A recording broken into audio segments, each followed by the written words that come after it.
Hey everyone, welcome back to another production meeting. It's been 2 weeks. We're back. Down one member. Unless you're just watching the last one, then it's been like an hour. Yeah, why not? Yeah, right. Yeah, Yeah, it's right. been 20 minutes Exactly. maybe. Man, where has that hour gone by? I don't know. All right, what have you guys done this last 2 weeks? I'm sure Ryan's got a laundry list of stuff. Yeah, go ahead, Ryan. I'm gonna go backwards. You want to go backward? Okay. From most recent to least recent, only because the least recent one, though the way I've got my list is if it's a show, I started on my list when the show starts. So working backwards leads to the show I finished that started before all these other things, but it's the thing I want to talk most about. So I'm gonna work backwards. Okay. So we saw The Cursed, which if you have a theater that has enough screens is probably playing near you. And if you didn't see it today, it's probably gone this week. It's kind of I think it is an independent film. It's 18th century kind of horror film. I don't want to get too much into it because if you are interested, I think it's probably worth watching, at least for kind of the period piece take on it. It's not a bad movie. I don't think you need to rush out and see it. And I haven't even gotten to a review for this yet because it's a Redbox rental. I think I hate saying that because I love supporting independent films that get in theaters. No big leads in it, no big studio attachment to it, just a small scale horror film. A couple things in it that aren't great. It's got some structural issues. Overall, I think it's not bad. It's a good 5 out of 10 from me. But I think it's, if you're interested, check out the trailer and rent it when it comes out. I don't think it's a bad watch. There are better films like this that are out there though. So I think if you haven't seen every film like this, you can probably pass for another one. I saw Dog with Channing Tatum. It's pretty good. Don't expect a comedy, and you'll probably have a good time, Okay. especially if you like dog movies. It somehow manages to subvert most of the typical beats from its dog movie genre, which I was very impressed by. It doesn't have heavy-handed exposition. In fact, the way they convey information and character development was very natural and very well written. My big gripe with the movie is it takes a very strange road trip structure to it.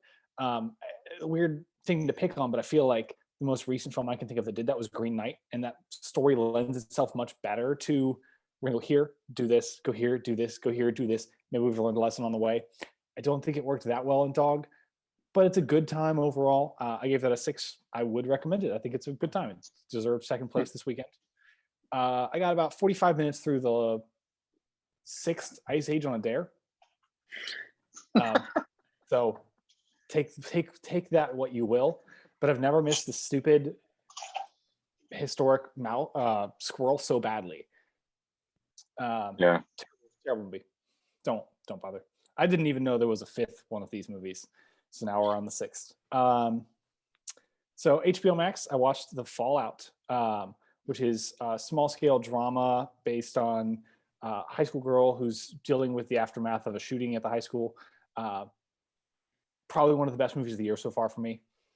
Clint, I think you watched this one too. Yeah, I thought it was great. If you don't like dramas, of course, but I thought this was a great approach for the subject material. It's not a topic you see touched on a lot in movies. It's hard to deal with, and this film does it in a very tactful way. Great performances, great pacing, not really a resolute story one way or the other, just small scale drama about somebody trying to figure out how they feel. And for just over 90 minutes, I thought it was a great time. 8 out of 10, probably, like I said, probably one of the best movies of the year so far. Not one I think I'd revisit, but definitely worth watching. Yeah, it'd be pretty hard to revisit. Yeah, I think even the most impactful scenes from this movie are the hardest to go back and rewatch. It's done very, very well. Also watched Kimmy on HBO Max. Did not like this one. I don't like Steven Soderbergh. I don't like any of his recent stuff. This was felt like a student film. And if you had told me a student did this, I probably would have given it a 7. Instead, I'm going to give it a 5 because I just didn't think it was that well done. I don't think it's terrible. And again, I just said nice things about The Curse and I gave that a 5. This tries to do something different.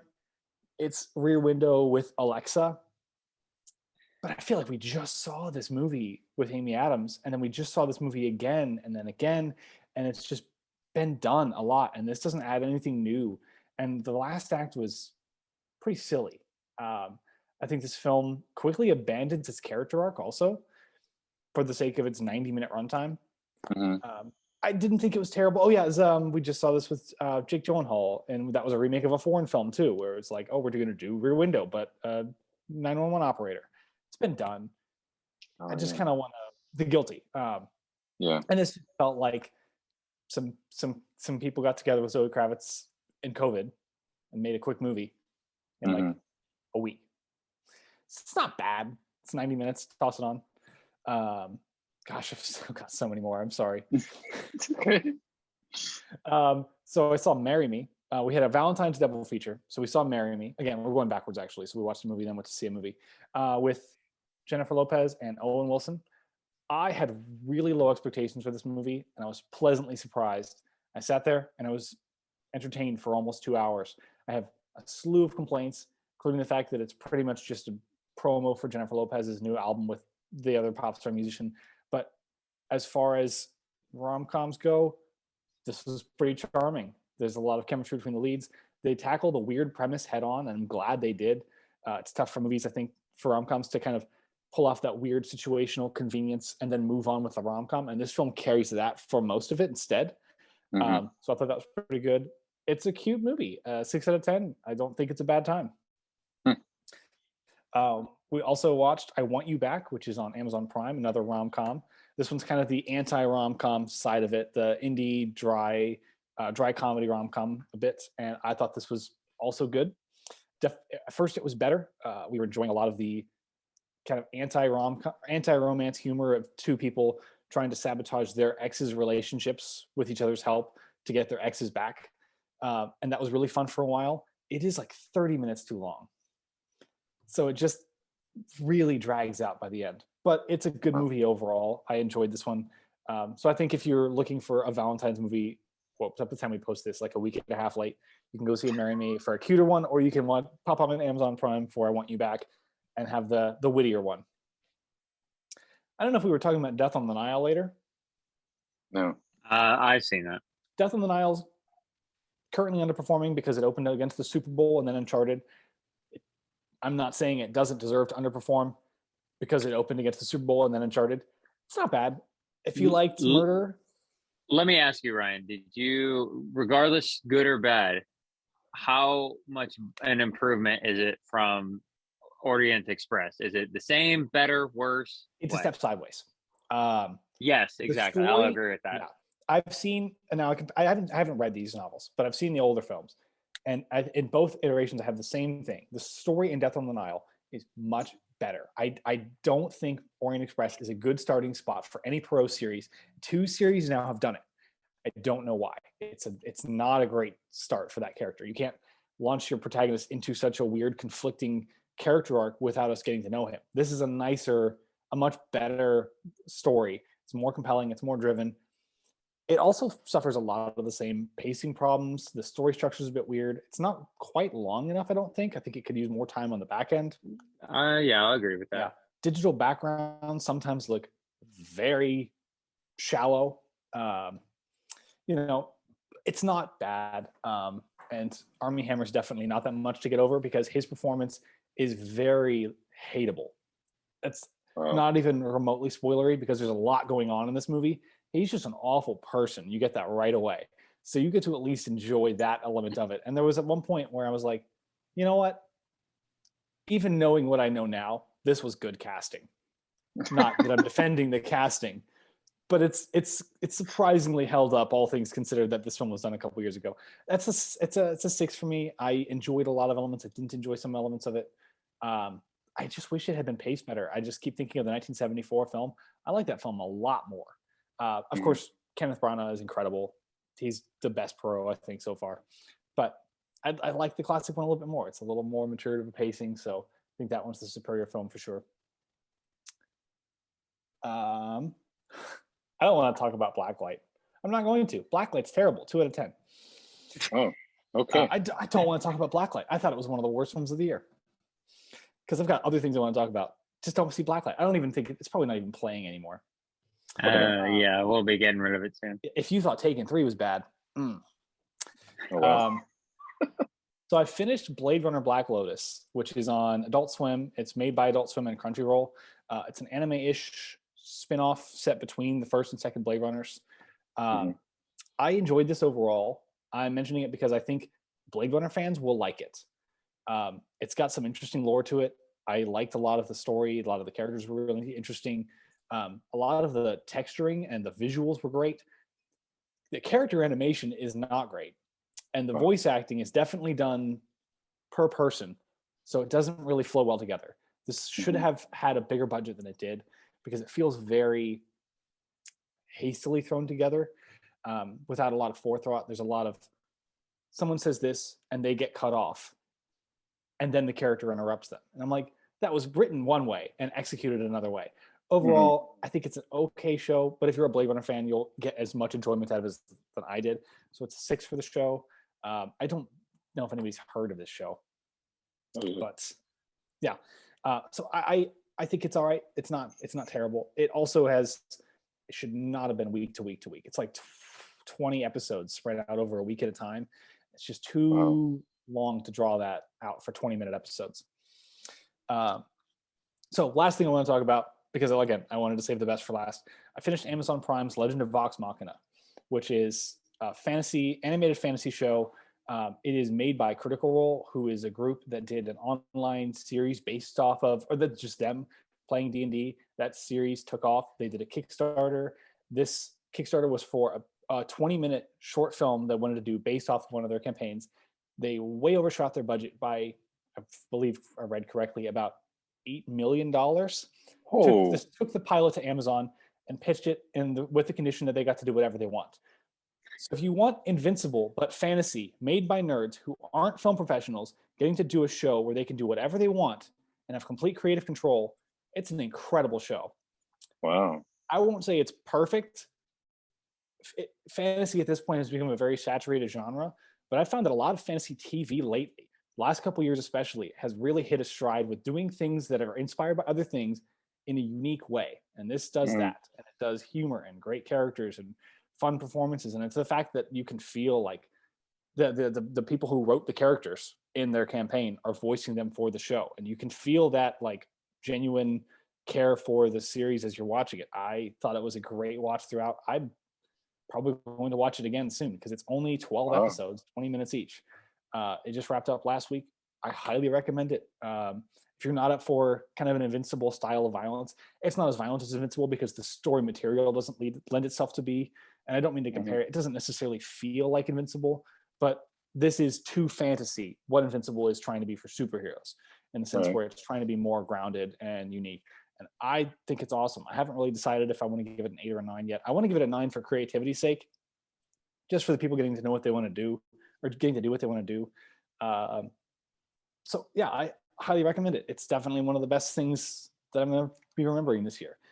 And it's finally have one of the best scores of the year to listen to. So nice. All that to say, just watch that, skip everything else I said.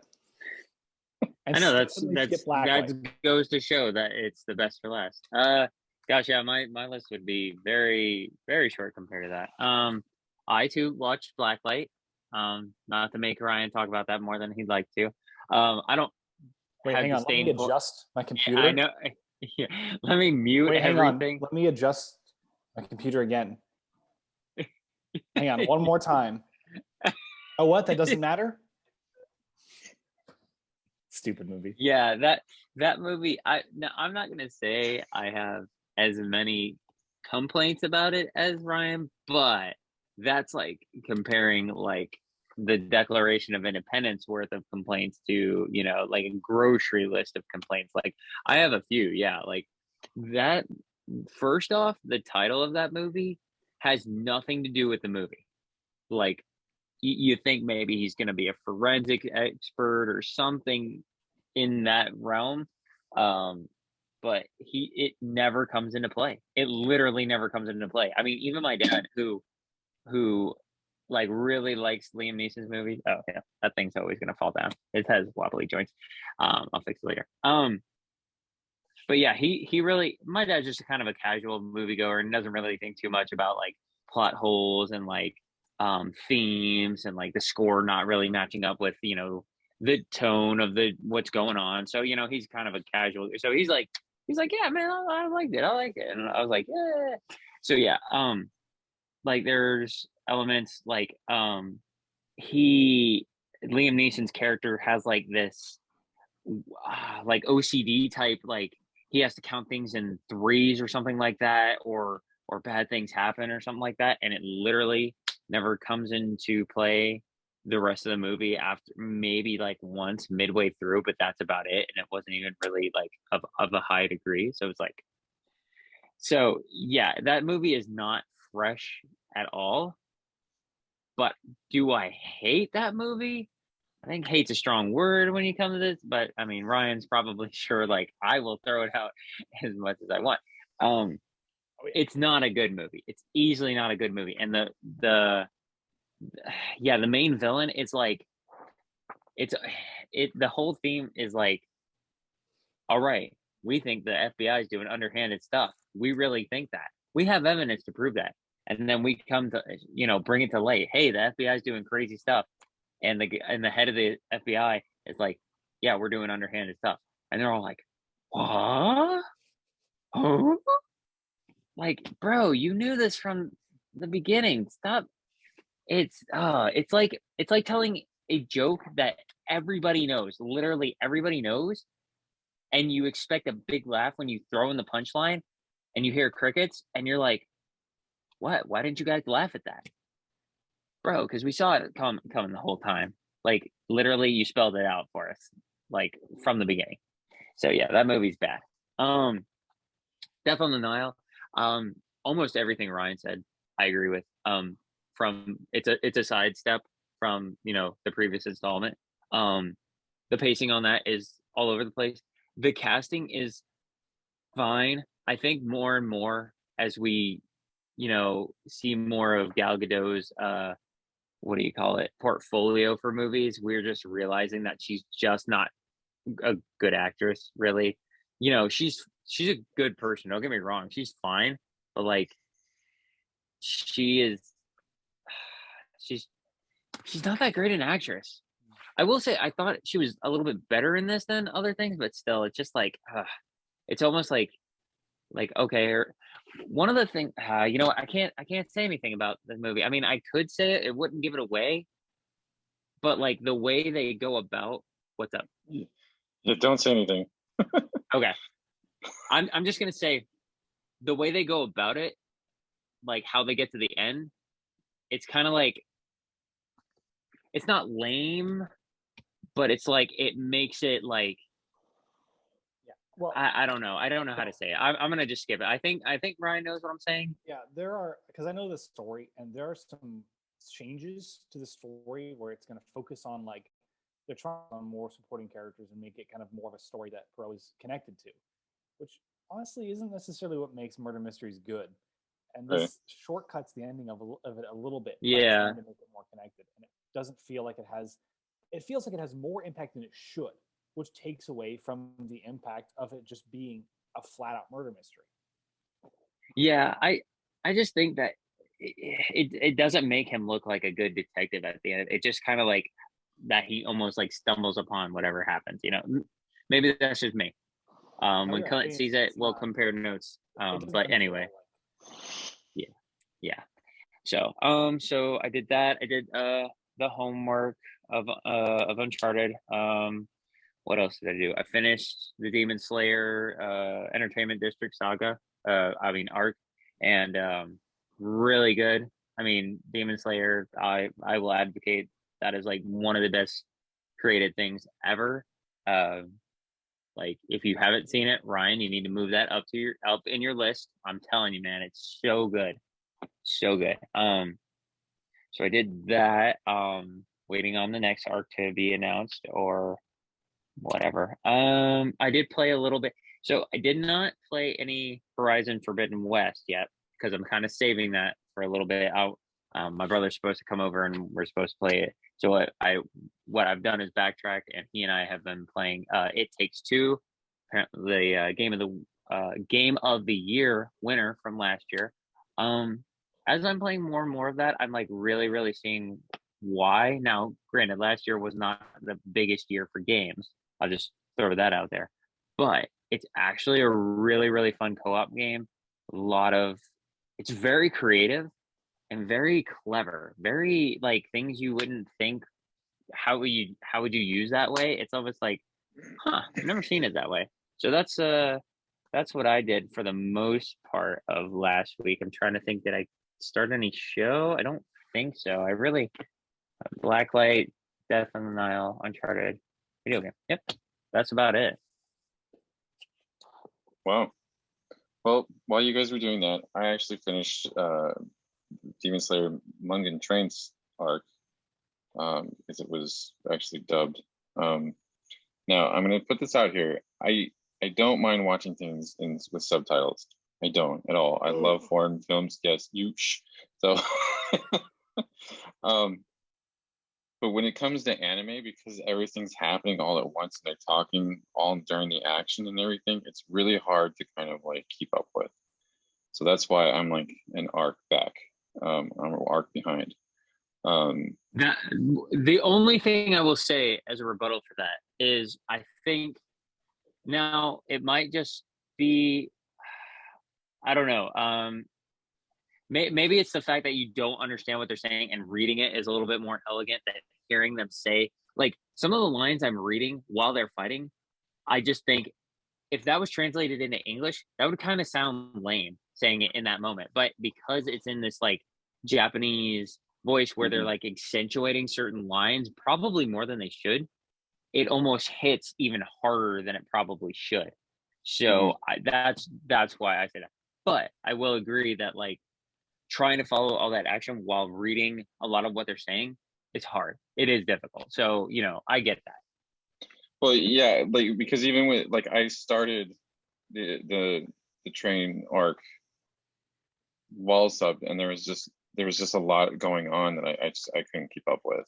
And I try, and like I started the entertainment district while it was subbed. And that one wasn't hard because like the first episode of the entertainment district is just them like converging together to go on their mission. So like that was okay.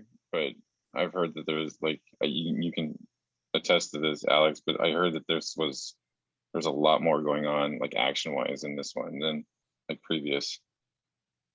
Yeah, probably. Okay, so it's hard to tell exactly because like the first season / arc, I don't know how because like the first bunch of episodes, like 34 episodes, I don't know if they put that all as one arc or a bunch of series of arcs together, but the ratio of action to just overall episode is a lot lower in those. It's still good. Don't get me wrong. It's supported at nowhere is there a bad story or just a ton of filler. Right. But because this arc is only 11 episodes, you're like for the middle, I'd say 7 episodes, somewhere around that. It's just like mostly action. And that's gosh, it's such a huge amount. That's like over 75 minutes. And I'm like, yeah, it's a ton. So it's just beautiful. And it's so fast paced too. And it's so fluid. I've said this constant times. It's so beautiful looking. And that's why I'm like, Ryan, you need to put this up there so then we just need to talk about it. You probably won't find it as good as I do because I like a lot of vivid actiony stuff like that, but it also is a great story too. So maybe you'll find some fun out of it. So to my understanding, and I was going to point like when you said something about the next season. So to my understanding, what they're doing is taking like a couple arcs per season. So like the first couple arcs of the manga was like season 1, and like these two are season 2. So the entertainment and the Mugen Train and the entertainment district are season 2, but they're different arcs. So that's how I understood this article I was reading, because I was wondering when like the Swordsman Village arc was coming, and they said that was season 3. So that's the start of season 3, and that's not going to be until like 2023, which made me sad. Yes, it makes me sad. Yes. So I will attest, Ryan. It is a very good like anime. I probably my favorite anime of all time. Like it's really good. Um, I watched Peacemaker, which is I can highly recommend. Um, but again, I liked the Suicide Squad, so it's in that same vein. Like I said, Suicide Squad was probably my fifth favorite movie of last year. This is in the same vein. Like it's like this Black Ops type of goofy James Gunn, you know, weirdness that he does. But the character arc of Peacemaker goes like in this 8 episodes, I like it was so well done and so well paced that like these 8 episodes were perfectly like I wouldn't have gone beyond these 8 episodes. And there's no like real kind of downtime in each of these episodes. There's no like, well, we're gonna ultra explain what's going on, and we're gonna take a whole half an episode to explain all this and everything of da da da da. It flows really really well, and there's everything that's going on. And then um, I will say that like the overall arcing plot of the show does seem a little familiar to the movie.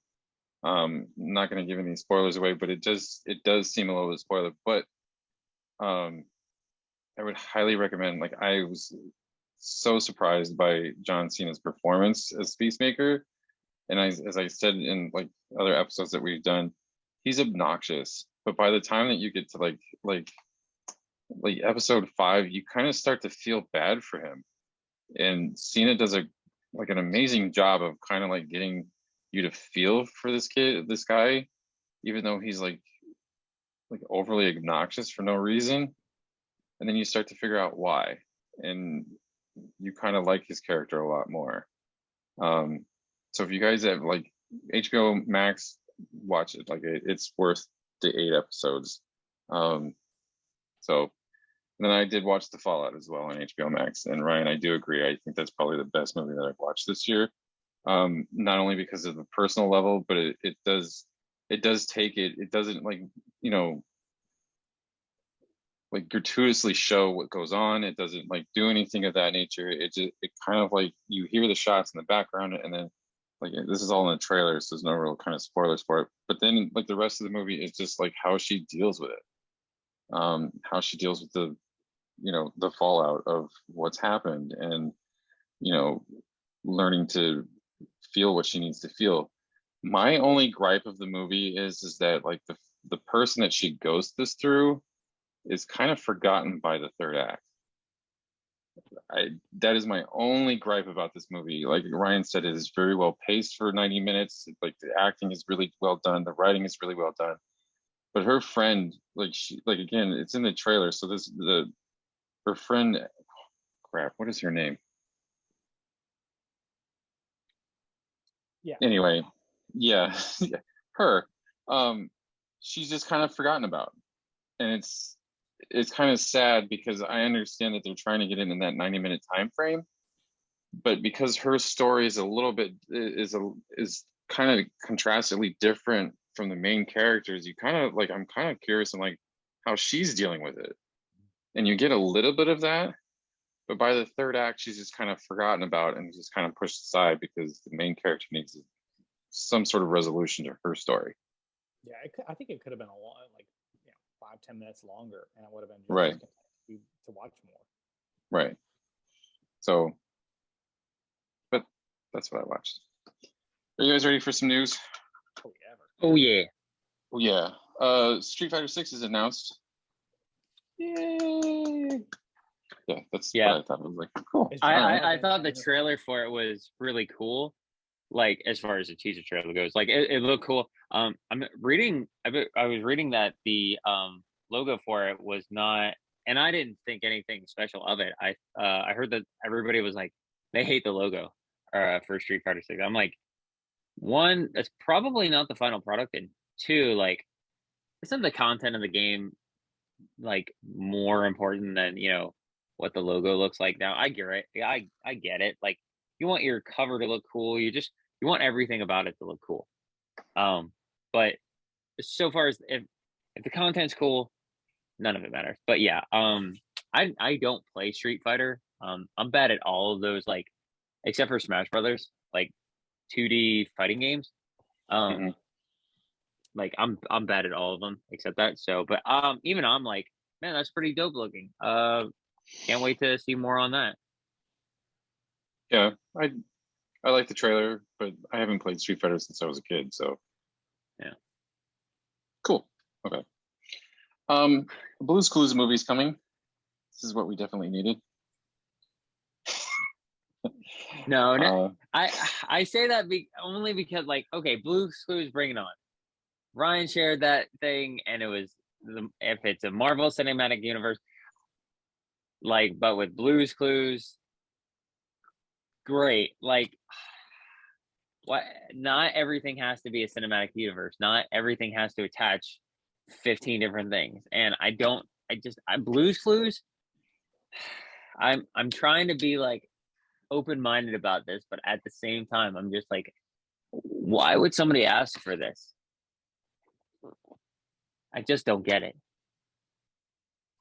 Don't get well, it. Steve's out of college, and so is Joe, so they need something to do. I will watch this if it's called Blue's Clues and the Multiverse of Madness. I thought they were all connected. That's why I like asked that question. I thought they were all because like isn't Joe like his like Steve's brother or cousin or some crap like that? Yeah, like neighbor or something. Yeah, I thought they Something all like that. lived in some in the same like thing. They just were like, yeah, Steve's got things going on, man. You know, so I'm just taking over for now. Yeah, because all I know is Steve and Joe, and like I don't know who the other guy is. But Just weird. it is weird. Fargo season 5 is coming. Yay! Fargo season 5. Biggest downside about this for me is that I've got to watch season 4 now. Didn't you already watch it? I couldn't get through it. I Oh, love that's season right. 1. I remember he said that. Oh yeah, I forgot about But that. these shows are so sparsely connected. I'm wondering if I can just skip it. Yeah, is season 3 connected to 2? They're all a little connected, and they're all a little not. Right. They've done their best to keep that show as strung together as possible while making them watchable on their own. So it's like, okay, we're gonna have this episode where we need a narrator, so let's have Martin Freeman from season 1 narrate. Doesn't mean anything, but we're gonna do it. Or let's have this plot device pick up from something in the movie, but if you haven't seen the movie, you don't need to see the movie. You're gonna have this mentioned, and 2 seasons later, have those events 30 years earlier be the thing that was mentioned. But if you don't remember that, right. it's fine. So I'm hoping that this is the case where there'll be some connections, but it's not gonna. You can pop in any of these seasons, and they don't really hurt your viewing experience. Right. That said, 1 and 2 do run together, just a little bit. Again, won't hurt your viewing experience, but it's like that 30 years earlier prequel kind of. Right. Watch all of it. Watch seasons 1, 2, and 3. And then probably 5, hopefully. Yay. I like Noah Wiley. Yeah, Noah Wiley. He's a good writer. Yeah. So, this is my favorite of the week. John Cena is starring in a live-action Wile E. Coyote movie. Nobody asked for this. Stop it. Just stop. I am surprised it's not Dwayne Johnson. Just from how this news is typically delivered. I'm surprised it's not Chris Pratt. Well, he's actually the Coyote. Yeah. He's voicing Wiley. Just stop, please. I will. Dwayne Johnson's going to be the Roadrunner. Oh my god. This needs to stop. Apparently, Wile E. Coyote is suing Acme. So John Cena's the lawyer, I guess, defending Acme. I don't know. Whatever. Just stop. Speaking of John Cena, That doesn't Peacemaker. sound. Wait. What? I can't tell if that sounds interesting or not. It's either the most interesting thing I've ever heard or the least interesting I've ever heard. That's apparently that's the plot of the movie. So Wile E. I just want to see Coyote. a courtroom drama now. So what I've read is that the movie is based off of an article that was written in the 90s about this fictional take of Wile E. Coyote suing Acme because of all their defective products. And so apparently in the movie, John Cena is going to be playing the lawyer that is defending Acme. Do you think Steve Martin can come back as the head of Acme? I hope so. That'd be amazing. Some bright shining light of this movie. Speaking of John Cena, Peacemaker season 2 was greenlit. That's not a surprise since season 1, I guess, is the most watched streaming show in the last month or so. I will say this is a spoiler, non-spoiler. The movie the show does season 1 kind of wrap up itself on the thought that it wasn't getting a season 2, but the way that they end it, you probably could. So you probably could go for a season 2. A Quiet Place 3 is coming in 2025. This kind of shocked me. This is that's another 3 years from now. Yeah, that does seem like something we'll learn about in 2 years, or we'll forget about for 2 years. Yeah. It's kind of because I know that John Krasinski's not directing this one. I think he's writing or going over the plot details with somebody, but I know that he's not directing this one. Yeah, I heard that too. I'm just hopeful that his wife is busy for a little while. Hint, hint, wink, wink. Fantastic Four. Yeah, right. That's true. He's directing that one instead. Oh, that's right. I forgot to put that in. Speaking of Fantastic Four, John Watts is apparently directing a Star Wars series. So see when I believe it. Yeah, well, yeah, especially with Star Wars. BioShock movies coming to Netflix. Never played these games. Neither have I. I just felt like sharing that when I did. Okay. Ryan, you have any thoughts on BioShock? No. I didn't think so. I've heard it's great. Yeah, I've heard good games are cinematic. Whatever. I don't know. Yeah, I hear that they're really good. I just don't know anything specifically about them. I don't even know where you can play them anymore. Aren't they owned by? Are they owned by Xbox? They're on PlayStation 3, and then you can play them on Xbox, the Game Pass, I believe. I'm pretty sure it's there somewhere. Huh. So yeah, there's certain ways to play it. Yeah, somewhere. Probably should have put this in the trailers, but anyway, Chip and Dale Rescue Rangers trailer and a poster was dropped. This looks like the most jarring thing that I've ever seen in my entire life. Have you guys seen this? Jarring in what way? No, I haven't. It looks okay. So this is not a reboot. It's just a how did they put it? It's not a reboot. So it's a continuation of the show, but they know that they're a show. So it's like this meta type of thing that they're doing where they were the Rescue Rangers on a show, but now this is 30 years later and they're trying to become more relevant again, I guess. So somewhere in this movie, Chip stays 2D animated, where Dale then takes some surgery to make him the 3D computer animated. I don't know. What? And some rescuing needs to happen within this movie. It's the most jarring looking thing that I've ever seen, and I'm kind of concerned now. Look at Ryan.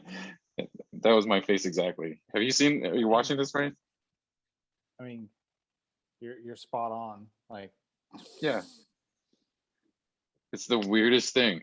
And he explains it somewhere in the trailer that Dale has this surgery to make him 3D animated.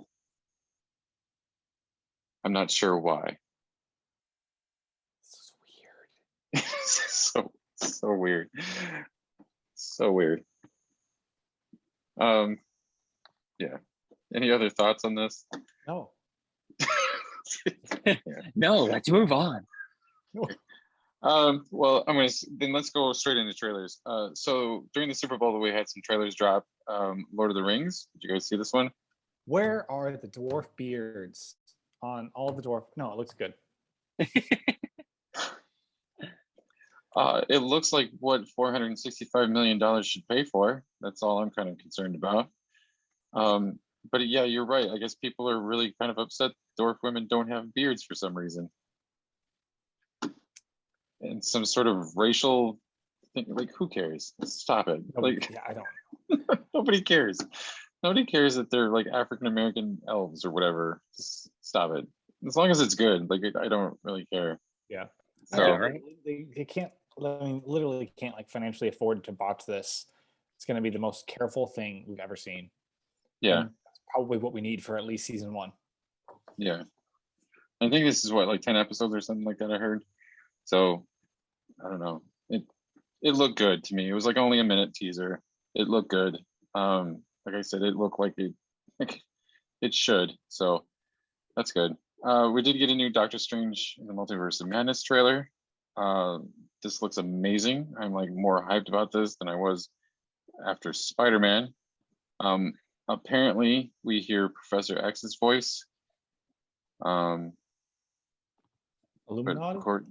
Yeah, that's what I'm thinking. But Patrick Stewart has said that he's not in the movie. Ryan Reynolds has said he's not in the movie. Yeah.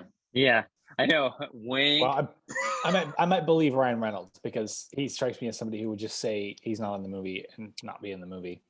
Right. But after Andrew Garfield, I don't believe any one of these Jokers. Oh man, the Joker's in it. Okay. But it does look good. It actually looks quite amazing, actually, and it looks. I have to give a shout out to the poster design too. I thought that was one of the. That might be like my favorite poster in the MCU. I am so glad we're not just getting another floaty head poster. Right. Oh yeah, it looks good. Nope. Teaser for Jordan Peele's new movie was dropped. What is it about? See that one. Who knows? Cowboys and aliens. That's all I can get out of it. I mean, but it looks good. Jordan Peele's done some good stuff. So, and Jurassic World Dominion.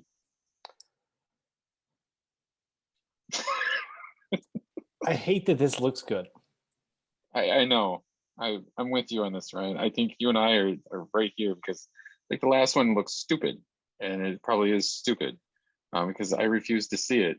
But this one actually looks decent. You're telling me you don't want to see the film where part of the main premise is that the U.S. military wants to develop a gun that shoots a laser pointer that has a dinosaur attack the laser pointer when you have a gun that can shoot a bullet instead of a dinosaur. Yeah, pretty much. Come on, it's amazing. It's amazing stuff. But that's why I'm honestly, I think this looks much more like a course correction. They've had time to I mean, the last one was financially successful, but it wasn't exactly the first $1 billion movie. So I think this looks more like the second movie to the first Jurassic Park, as it should. Not that that movie's perfect, but it kind of has that like new ground. And the last one I don't think covered new ground at all. It was bad ground. And it has like, let's put in gosh, it's late. Jeff Goldblum for one scene cut from the beginning of the movie and end of the movie. Yeah. So it's like, all right, fine. We're gonna put the whole cast in there. We'll see. So looks good. Yeah, it does look good. Speaking of Lord of the Rings, though, the game and film rights are up for sale, which kind of surprised me. I was like, I thought this was taken care of. Oh, yeah. Is it Warner Brothers is fighting Amazon for them? I thought so. I thought that like somebody owned this already. Yeah. I thought it was Warner Brothers. Apparently not. It's weird. So it is weird.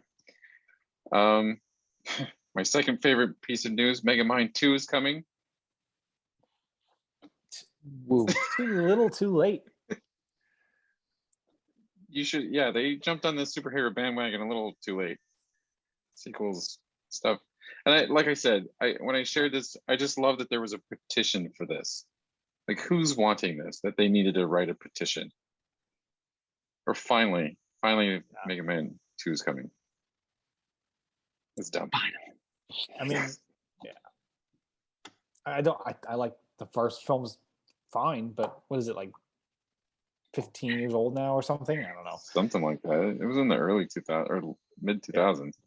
I don't have the Pixar level trust built up with this one. With DreamWorks, yeah. Nope. And last but not least, Blade Runner live action series is in the works. Yes, more Blade Runner. Just in time for the Black Lotus finale. Yay! That nobody watched, but yeah. Oh, which is coming to HBO Max, by the way. So if you want to see it, like all of it, it's coming in like the middle of March to HBO Max. Blade Runner Black Lotus, not the new. I was like, next month. Let me set aside some time. No. I did hear that this is going to be for HBO Max, and this is going to be 50 years after Blade Runner 2049. So this is 50 years later. So I'm sure that Harrison Ford and or Ryan Gosling is not going to be a part of this. Especially if Harrison Ford doesn't kill himself on the set of Indiana Jones 5, but that's not here nor there. Poor guy. Anyway, I know this is not news, but Ivan Reitman has passed away like a week ago. Not really sure how though yet. Do we? I haven't heard anything. He was 75 years old. You may best know him as the director of Ghostbusters and Stripes. So Maddie's favorite movie is Ghostbusters. So R.I.P. Mr. Reitman. And that's it for the news. If you guys have anything else? Pixar's feuding with Disney, but that's not really news. That's just something that's been ongoing. I guess they're trying to, I read that like one of the CEOs at Pixar was actually trying to get out of their contract with Disney, but I don't think that's going to happen anytime soon. Big shock. They're very upset. Well, yeah, I would be too. I hope it works. I wouldn't mind being able to go see a Pixar film and then being like, oh, these are Disney movies, but Pixar. Yeah. Well, I would be too. Like, I'd be kind of upset that like they did all this work and like they're still throwing out like Encanto and like, not that Encanto is bad or anything, but like they're still throwing the other Disney movies out into the theaters, and then they just kind of like turn around and throw all these Pixar movies out. Yeah. We're gonna get one in 2 weeks, right, on Disney Plus, Turning Red. Yeah, it's right around the corner. Yeah, March 11th, I think. You're right. 3 weeks. Yeah. But yeah, still, it's just nuts. Yeah. So sad. Anything else? Nope. No? Okay. Well, then you guys reviewed something this week, and I'll just sit and listen. So Alex, if you guys want to take over? No, I feel like Ryan's got to go first. Oh, you should summarize. Give us a. You got to do the summary. Yeah. Oh well, I know I'm gonna be so bad at this. I'm never good at, like, I'm gonna be like, things happen. The guy did this. So no, it's okay. I'll You're the Uncharted fanboy. If I'm fumbling, I'll call out a lifeline to you.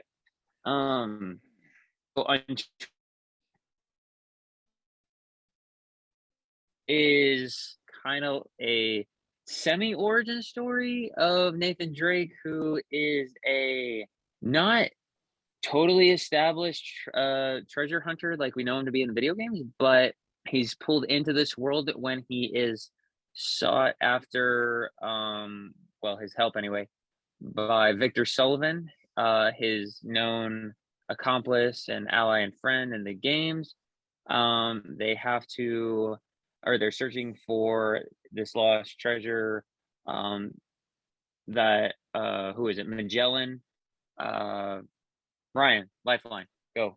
Ferdinand Magellan accumulated this treasure, circumnavigating the world, and apparently it's been lost, and they think they know where it is. Yeah, basically, that's about it. And then treasure hunting ensues. There we go. Yes, exactly.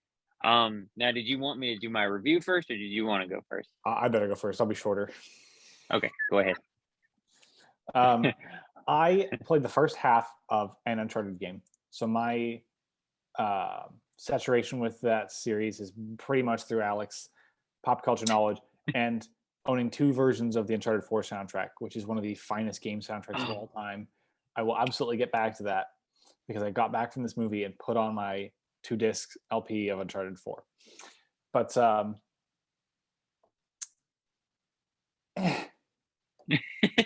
It's like Gosh, man, Jungle that sounded Cruise. so much like Matt. Oh my I don't gosh. know. Go ahead. It's the Jungle Cruise. Oh, we've seen this over and over again. Things happen. We don't get character development. Everyone's here because they're getting a paycheck and because they're famous. Things, excitement, explosions, adventure, it's over. And you're not any better for it, except that you've spent 2 hours in a theater watching that. And I don't see anything that really stood out to me in a good way. Tom Holland's fine. I don't think he's a good Nathan Drake, but he's fine in the movie. So I'm gonna say this first. I don't, based on my experience, I don't think this is a very good Uncharted movie, and I don't think that the little moments where they're earning the Uncharted kind of lore, I don't think they work. But I'm gonna completely set that aside because I don't have the right to cover that compared to our second review today, or reviewer today. So I'm not going to talk about that except for one thing. So Tom Holland is fine. He's not bad. I enjoyed his performance, and I think he makes that character a little more than the script has given him. Mark Wahlberg is also fine. I enjoy his performance from a comedic standpoint. Actually, he had me laughing more than I expected to be laughing at Mark Wahlberg in a movie that doesn't really star Mark Wahlberg and it's a big action movie. So I got a couple chuckles at his performance. Everybody else is just kind of forgettable for me, and that goes for the characters too. I hated the supporting cast. There's Chloe, who doesn't really do anything. Antonio Banderas they build him up to be a great villain, and I thought he did a great job. I thought his performance was good. I thought the character had some great buildup, and they just don't really know what to do with him. It's like when you've got great setup, but the payoff is like, okay, we're gonna have a meticulous villain. He's got a personal connection, but the finale is going to be two big ships on helicopters. What do you do with your villain? Not much. So the film doesn't really know how to utilize these elements that are well, and they kind of have this other sidekick as more of a like physical villain, except she's like the shallowest character. I guess she wants treasure. That's a motivation enough to be one of the main villains. There's not much to get from any of the characters. So if you're going for depth, it's not there. If you're going for action, Tom Holland does some cool stunts in the first half, but once you get to like the bigger set pieces, everything looks very fake because it is. And I don't hate it. It's not terrible. Again, Blacklight really curbed what I was going to say about Uncharted. Everything that Uncharted did, Blacklight did so much worse and more generic. So at least it's not Blacklight. At least I didn't waste 2 hours watching that instead. Oh wait, I did. But Uncharted was still, it was something to watch. It's stuff that happens. But we get to the finale, and it's like the big out there flying around stupid decisions where things happen because they happen and they don't really matter, and there's no consequences to anything, and there's no stakes for anybody because nothing really is tangible, so no one's in any danger of happening, because we've seen these over and over and over and over and over again, and they just get less and less and less and less and less grounded. And this is just kind of a copy of a game that is trying to do its best to put and based on the ratings of the games has successfully done its best to put people in the experience of playing the movies that were inspired by the adventure movies. So you have a copy of a copy of a copy of a copy. And it's just not there. Yeah. Also, it's like the worst score of the year. I love Raymond Djawadi. He's one of my favorite composers. He might be my second favorite composer of all time. This score sucked. I thought it was such a terrible fit. I was first off, Henry Jackman's score for Uncharted 4 is just downright amazing. And it's just so hard to beat such good orchestration that it feels like it deserves to be in a film. This feels like it deserves to be in a mid-2000s video game. And at one point, they're like on pirate ships. They're like kind of going for like a pirate's feel. They literally have swords and they're on pirate ships. And it's like I'm listening to the Bourne Supremacy in the background. I'm like, what is this techie computer-generated nonsense of music that's not at all adventure music? Oh man.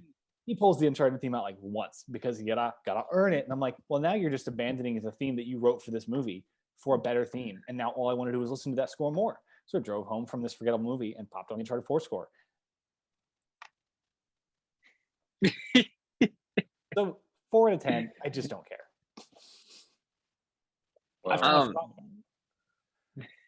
There are not too many things you said that I disagree with. Obviously as the outspoken Uncharted fan here, this was definitely my wheelhouse. I think though, I went into this with low expectations. You both knew that I was like, I don't want this made. I don't want this absolutely wonderful franchise dragged through the mud. Ryan mentions Uncharted 4. There is very, very little wrong with that game. One of the best games ever made. And it's like how Ryan said, like this movie that exists is a copy of a movie that is also taking its inspiration from a lot of games in a lot of ways, action, score, emotional themes, plot, everything that happens. It all takes from previous cinematic inspiration. So it's like it's a movie based on a game, based on a movie or several movies. So it's kind of funny that way. I do before it's a weird way to start this review off, but I to this day I quote Ryan all the time in that a movie is only as good as its villain. And I'm gonna actually add a twist to that, and with a little creative liberty. That's a sour note. I'll start off with this. This movie's like main villain, without giving anything totally away, is very bland. Is very bland, and it's like Ryan said, they didn't know what to do with Antonio Banderas. They had a good set piece, and then they just kind of just went nowhere with it. Because when you see a character or you see an actor, Antonio Banderas is very recognizable. It's kind of hard to distinguish him away from like the character he's playing, but he did okay. He was menacing enough to move the story along and give you a little bit of actual conflict, and then it just kind of goes nowowhere. Yeah. The thing go ahead, Ryan. I was just saying, I agree. It feels like they had a conversation behind the scenes where they were like, "Hey, do you want to do this action stuff?" And he was like, "Not really." And they're like, "Okay, we're just going to sideline you for a little bit then, if you don't." And and I'm like, "Don't make your finale so big and dumb, so Antonio Banderas can do something." But yeah, exactly. Now the twist I will add to this is I think when I quote you on that, I'm going to add that when a henchman is very recognizable in this, like him and he's constant throughout the movie, it's not going to be that good. And I think historically, like the first thing that like pops into my mind, like I still like Spectre as a James Bond film, like I still think, but like Dave Bautista is a bad henchman in that, and like he's seen constantly, and this movie I think suffers for that, or at least it's not done well. And like in this movie, it's the Scottish guy who gets a lot of the face, or the screen time, and it's kind of like when it feels like a limited cast when you have him constantly in front of the camera. So it shows how minimalistic, or like I guess more minimalistic that I thought this movie would have been actually is. So when your henchman is more or less playing a major role that he probably shouldn't be, then the movie's going to suffer for that. So that's a weird way to start off. I don't hate really any one thing about this movie. I think I am looking at it with rose-colored glasses, though. It's kind of like how Matt, like even the 2016 Ghostbusters, he doesn't hate. It's more or less just it's just not as good version of what I know to be, absolutely great. And like the action is fine, the story is fine. Tom Holland is not the problem. He's okay as Nathan Drake. He was a bad casting choice from the beginning, and it's not his fault. He shouldn't have been casted. And I know him to be a massive fan because I think when he was on either the set of Spider-Man or because I think Uncharted's been like in the works forever. So he got to play the games during the set of whatever he was on, and he fell in love with it. And so like that made him want to gravitate more towards the role. And I can't fault him for that, because who wouldn't want to play Nathan Drake? Like if they asked me today, and I would be a terrible choice for him. Like I look nothing like it, but I would still be like, hey, if you're gonna give me the money and if you're gonna offer me the role, I'm gonna take it. And I can't fault Tom Holland for that. But it's not a good casting choice. He's a decent young Nathan Drake, which I guess this is where they were kind of going. This goes kind of in between where Uncharted 3 was where they first showed where Nate first met Sully, like when he was, I don't know, in the realms of like 15 years old, somewhere around that, where this is like in between that time and like Uncharted 1, where he'd probably be, I don't know, somewhere around 24 maybe. Um, it's fine. They take really want to differentiate themselves, this story, from like others by like, so like minor spoiler, you kind of already see this in trailers. Nathan Drake is like a bartender in New York, and like he's never, I don't think, ever been in New York in any of the games. He's never been in bartending. I mean, sure, there's the, alcohol usage in the games, but like it's never been a huge focus. And like the fact that he's like this like swank bartender who knows how to make all these drinks and knows how to do the flippy cocktail, flips and everything, that's fine and everything. I don't mind. Um, I think why I don't hate this movie is I think of it in terms of like, I know we were talking about like everything has to be a multiverse, or there has to be, a cinematic universe for everything. I see this as if I were to think of it in terms of universe B for Uncharted, I can get through this. I don't mind it, because like how he meets Sully, like if this turned out to be canon, I would be extremely upset. If it's its own thing and they don't want it to make any, have actual connections to the game other than just the name and some of the characters, then that's fine. Because that's fine. It can be a zany little, not as good, kind of knockoff little thing. I don't mind. It's when you make it canon that I have an issue. Because he meets Sully a completely different way. Um, Mark Wahlberg, like Ryan said, nailed it on the head. He's Mark Wahlberg throughout the movie, and it's not bad. It's just not Victor Sullivan. It's just Mark Wahlberg. I don't understand. It's just the casting choice in this movie is just like, it's whoever you thought of for, you threw a dart at a wall and you said, "Hey, we're gonna call Mark Wahlberg. If he picks up, we're gonna cast him." And again, it's not Mark Wahlberg's fault. He gets the call. Yes, he's not a good casting choice. Overall, the story's, like I said, it's fine. The ending is just kind of zany. It's like Ryan said. They don't really do any huge callbacks to any of like the huge scores in Uncharted, except the main theme, and it's once, really, maybe twice in the game, twice in the movie. And it did make me smile a little bit because I know it so well, but at the same time, I'm just like, well, that was short lived. That was like having one of those what's that, zebra gum? It's like that, man. The flavor just went out like that. That's how it went. I was like, okay. Um, the the worst thing about this movie is and I don't know if you guys will know her too much, but Chloe Fraser, her character is introduced in Uncharted 2, and she's kind of like kind of like Deadpool in the sense of like she's never a good guy, but she's never a bad guy either. She's kind of like Catwoman, if I'm like making a better comparison. Like she's always an ally, but she's like you can always get the sense that she could be bad at some point.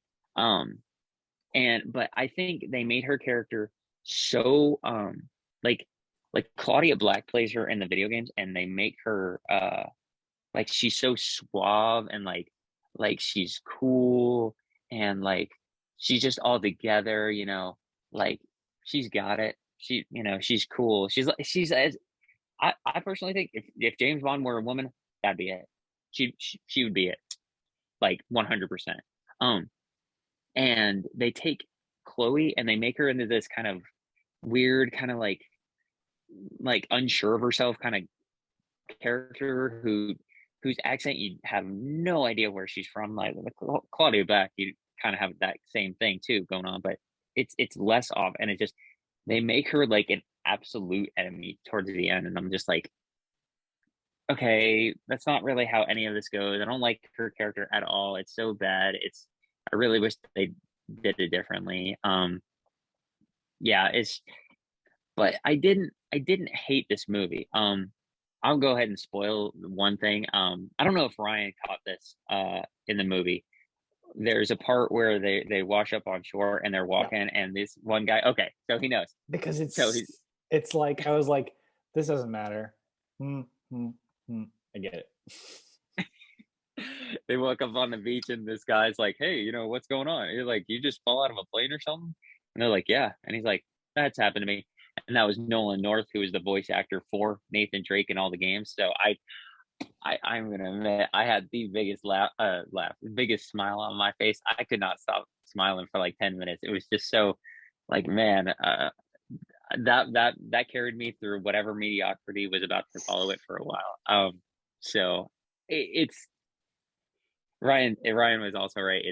It's very fakey for a while. Like when he discovers a certain area, and it's just like you can feel that this is really like they just kind of threw this together. It's okay though. I kept flip-flopping me. I'm going to give this a little bit of a pass because, like I said, I'm putting my rose-colored glasses on, and I'm gonna give it a 6. I was thinking a 7. I think it's an okay 6. I'm going to own this movie because I'm such a fan. Obviously, it's worth a once watch. You don't have to watch it a bunch, and you don't even have to love it the first time. I think it's if you need something kind of mindless to watch that has a little bit of action in it, National go for it. Yeah, right. I know it's oof. That's a good comparison. That's a very good comparison. But I think this is actually worse because I think in the games, and I said this for Ryan's page that I reviewed all the games for. The games make from one place to another, like matter. It feels like they actually matter. Whereas this one, it just kind of feels like, hey, somewhere on the map that sounds like, kind of old timey and like where a treasure would be. Yeah, let's go there. We're gonna make that the place where we go. Okay, we're gonna line up these. I forgot about that. It's like the dumbest answer. Like, yeah, exactly. I don't want to give things away, but like if you have to swivel something, it can swivel the other way and you can be wrong. There's a 50-50 shot that you're right. So the people who went around the world leaving stupid clues because they didn't want to take their treasure home and become rich, they're the worst. Yeah. And that's why they don't exist. Yeah, the clues left behind, I'm just like, it's because it's a movie and you have to segue into the next scene, so it's like I get it, but like the transitioning is not good.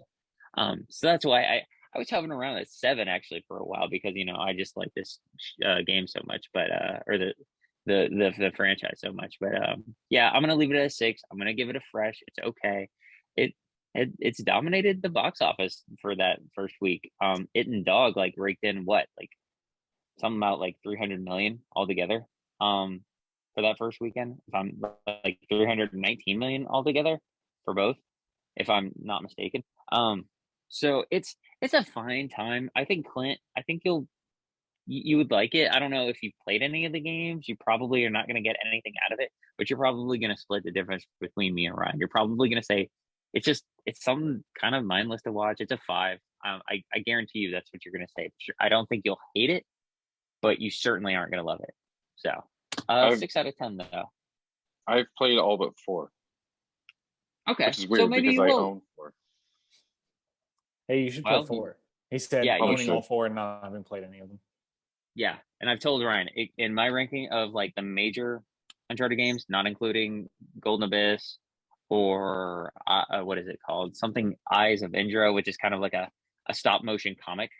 So the major ones, it goes in order of best to worst. 4, 2, 3, Lost Legacy, 1. And they're none of them are bad. Like you should play all of them. Like that's the real review. Play all of them, every single one of them. Well, I just like listen to you talk about this. It reminds me of Assassin's Creed. Like we all know that I'm a huge Assassin's Creed fan. Yeah, what's up, right? It wasn't edited by someone having a seizure. But like I think I put rose-colored glasses when I watch Assassin's Creed because like I've seen the movie like twice, and it's like it got like a 21% Rotten Tomatoes. Like a lot of people didn't really like it. It's like, yeah, it probably deserved it. But when I watched the movie, it's like, yeah, but I like games. Yeah, You know, that's a very good comparison. That's exactly what happened with me. but I think that like, and this goes for a lot of fan bases, is I think sometimes they need to get away from stuff that like calls back to like the games, like because I think that's a detriment because it's like when you do the scene of him falling out of the plane, it's like, oh yeah, this is in game two or whatever, and you're like, oh, this doesn't work the same way that it does in the game, and it's like I think sometimes like some of the like the only comparison that I can think of is like the Mandalorian, where it is Star Wars, but it's not really like the Star Wars we know, and it's like going in different like it takes pulls in little callbacks to stuff that happens in Star Wars. But like with these video game adaptations, I think like sometimes they just need to do a whole new story and just be like, yep, this is Nathan Drake, this is whoever, this is Sully, and we're gonna put him here and have nothing to do with any of the games except maybe like you said, some themes or whatever. But don't try and tell his origin story. Don't try and do this. Just make it like the plot of another game that you just put into a movie. And it kind of like Yeah, Assassin's Creed, where it's just like it's not any of the movie or any of the games, but just do it better. yeah. It's funny you were saying that because I was trying to. I was like from the trailers, you said that opening scene of him like hovering with all the like cargo hanging from the uh from the plane. That is a callback from number three. Huge part of the game. I was like, I was doing that constantly. I was like, okay, what's this part? Which one is this game? Like what callback is this to, and everything. And they did that a couple times. There was like a clock tower that kind of got like looked at, but not really like focused on, but maybe for a minute. And I was like, oh, that's kind of a callback to number four. The ending is like way more number four than anything else. I don't think that really doesn't spoil anything at all. More or less that it's pirate themed. Trying to think what if there were any other callbacks. I liked the Goonies callback with the pirate ships. Kidding. It's like the writer, one of the writers said like, "Wow, remember the ending of Goonies? What a dumb ending." And the other one was like, "Hold my beer, I can beat that." Well, I was talking with because Matt and I know Matt's seen it because he and I watched it together. I was saying, at the end of it, I was like, I did not hate that. Like, I was surprised that I did not hate that. And he's like, we were talking about it where he's like, yeah, but they never really mentioned like what the artifact, like in all the Uncharted's, like there's always like a certain artifact or a certain like specific thing that they are after. They just keep saying, oh yeah, the gold, the gold, the gold. Yeah, about that gold. Yeah, where should we find the gold? And it's like, okay, I get that. Like I get it, but I'm like, it's just general like gold. You're just Yeah. trying to find gold.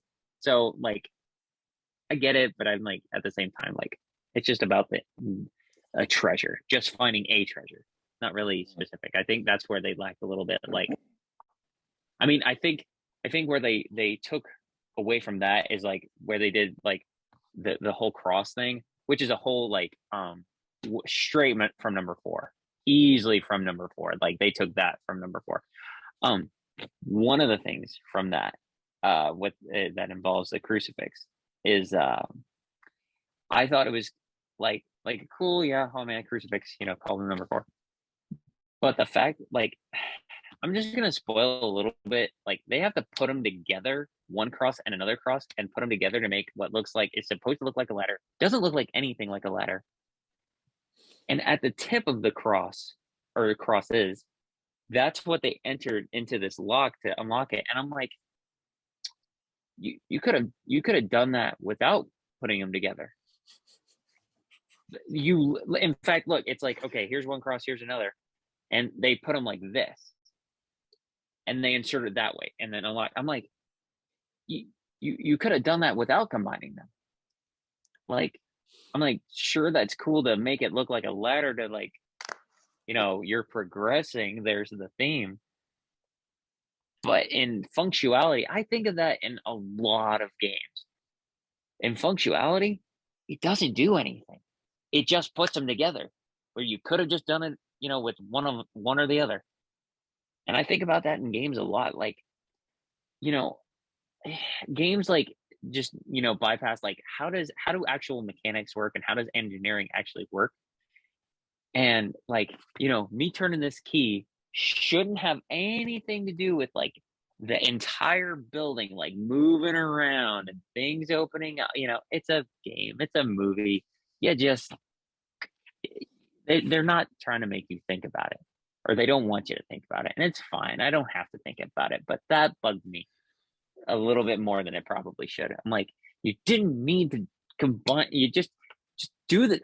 You're not even using that part together. I'm like, you're using the nub that was never even touched by the other one. I'm like, what is the point? So, but yeah, I don't hate this movie. I want to own this movie, but it's one of those that if I wasn't a fan, I probably wouldn't care less.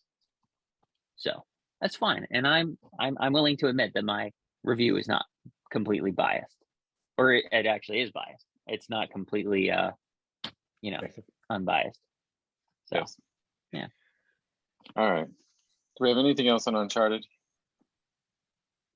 No. Stream it. Probably. But don't give it to him. Don't give him more chances. Yeah. Stream it. I'm good. No. Yeah. All right then. Next week will be the Batman. Yay, Batman with Robert Pattinson, Robert Pattinson. Edward Cullen. Oh God. I'm glad they're both getting their theatrical redemption arcs within a year of each other. He's going to get his big budget movie, and then she's going to win an Oscar 3 weeks later. Let's hope so. I still haven't watched it on Hulu, by the way. That sucks. I haven't watched Anyway. it again yet. Anyway, do we have anything else? Nope. All right. Well, this meeting is adjourned then. We'll see you guys next week.